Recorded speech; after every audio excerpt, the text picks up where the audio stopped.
Jason, welcome to Investor Stream. Tryptamine Therapeutics is joining the ASX boards with a unique intellectual property suite in the emerging field of psychedelic medicine. To start, can you provide an overview of your area of specialisation and an outline of the company's focus? Sure. Tryptamine Therapeutics is actually a very well-advanced drug development company. People consider, smaller cap companies as being not very advanced, but that's not the case. Very, very focused in the field of psychedelics. The company has actually undertaken a considerable amount of work and clinical activity since it was first initiated in 2019. And that actually includes working with core specialists at very high-level universities such as Harvard University, Massachusetts General Hospital, the University of Florida, and the University of Michigan to do our clinical work. It's actually made the company extremely adept at understanding the rigorous requirements that are needed for the preparation and the delivery of really good data and clinical studies, especially when you're working with something that is a psychedelic, and in the US particularly classified as what they call a Class A substance. So together with the partners that we've been working with, we have worked with the US FDA at some length, and also the US Drug Enforcement Agency to make sure we can actually start studies in the US. And we haven't just done it once or twice. We actually have 3 clinical studies underway right now in the United States with our product. Thanks, Jason. Now, many people are familiar with psychedelic treatments, but there still isn't a clear consensus among investors about what works and what doesn't. So what is it that makes Tryp's technology so unique, and what are some of the benefits of IV infusion for psilocin compared to current treatments?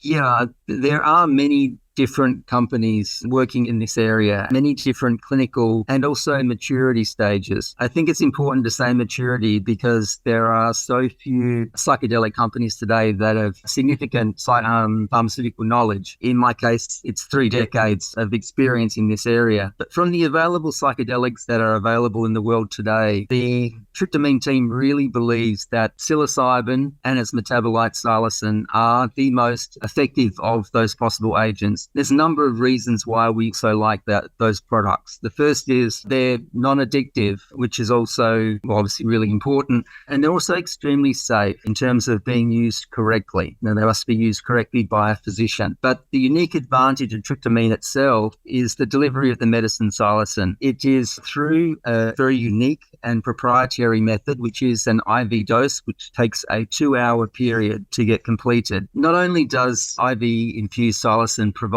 a proprietary medicine and a proprietary delivery method, but tryptamine's protected technology provides a lot of benefits for patients and also for the physicians who are treating those patients. Some of those things that I think are most important include this whole idea of a 2-hour infusion. So from start to finish, you're looking at 2 hours. In terms of a psilocybin capsule, you're looking at 8 to 10 hours that a psychiatrist and therapists have to be there watching that patient, waiting for the psychedelic effect, and then waiting all the way through the day. So 4 to 5 times faster from start to finish. The ability to reach a state where the physician actually gets that activity from that patient in terms of a psychedelic state takes just 15 minutes through an IV infusion of psilocin. Now, this can take up to 2 hours with the capsule. So you can see, again, the amount of time saved, and time is very, very important in such of people that visit their psychiatrists. So very, very important for that. The ability to control any sort of psychedelic experience is something that's extremely critical, and it's what a lot of people are scared about in terms of those that have never tried a psychedelic medicine before. They worry about what will happen. What will happen if I don't like it? What will happen if something untoward happens to me? This controllability factor is something that we consider to be very, very important. And it's a necessary requirement to say, we can reverse this thing. When you have an IV, you can stop it, you can start it, you can speed it up, slow it down, you can turn it off.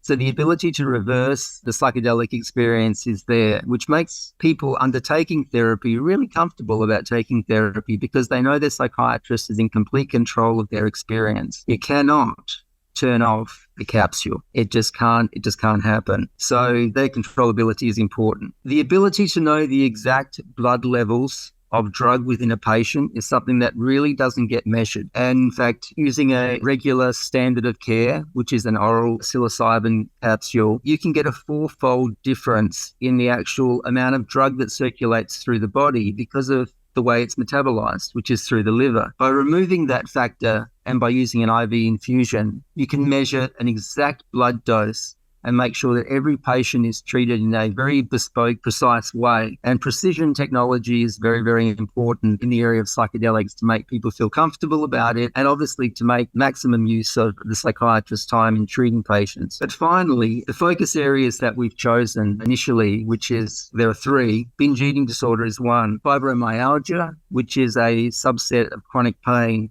and irritable bowel syndrome, which affects millions of people around the world and many in Australia, provides multiple levels of intellectual property protection for tryptamine and its investors. And this can be very, very important because, as most people may not know, regular psilocybin is a generic molecule. It's a natural molecule. So there's no proprietary technology around that.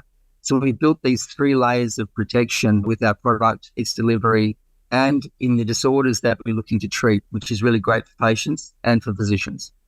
And finally, Jason, Tryp has an extensive pipeline of near-term milestones on the calendar across its clinical trials and research partnerships. What are the company's key operational priorities in the second half of the year?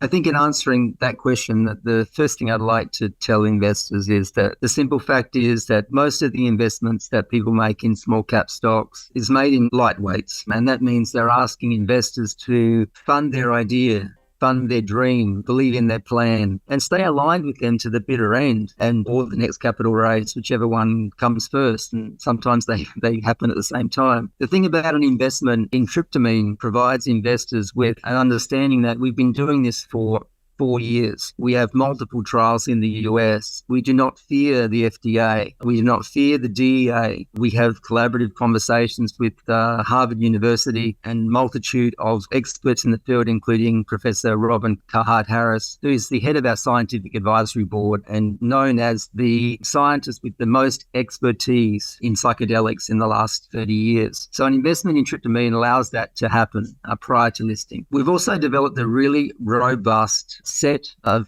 IP, not just in product, but also in delivery and also in every indication that we've selected. Those three indications are all proprietary to psychedelic use, to tryptamine. That significantly de-risks anyone's investment and actually really increases the value of the firm. But at the end of the day, we believe really, really strongly that IV psilocin used in collaboration with psychotherapy will significantly outweigh the current standard of practice that's currently in place within Australia and within the world when it comes to treating with psychedelics. And that's with oral psilocybin. We believe we have so many advantages over current standard of care. Tryptamine has, as I mentioned, 3 trials that are in the US. We have a trial that's currently enrolling in Australia, which will be the first time an IV infusion will be provided to a patient in the world. So it's a world first. That's happening in Adelaide at a clinic group called CMAX in collaboration with Royal Adelaide Hospital. It's going to be very, very important for us to see the results of that study. The first patient being treated will happen by the end of June, and we'll have data for delivery to investors during the third quarter of this year. So we're talking about very, very near-term milestones. We also have, with all the studies that we have and the ones that we have planned, we'll have probably between 10 and 15 different pieces of data, information, and clinical activity that we will deliver to investors in the next 12 to 18 months. I don't think there are many companies that have that sort of confidence that they can deliver than Tryptamine Therapeutics does. So it's a very, very exciting time. We're very grateful and glad to be on the ASX, and we hope that we provide a very, very solid service to our investors, who are our owners, and we'll treat them as such. Thanks, Jason. Clearly a very exciting time for you. Congratulations on the listing and all the best for your first few months as an ASX listed company. Thanks for joining me. Thank you very much.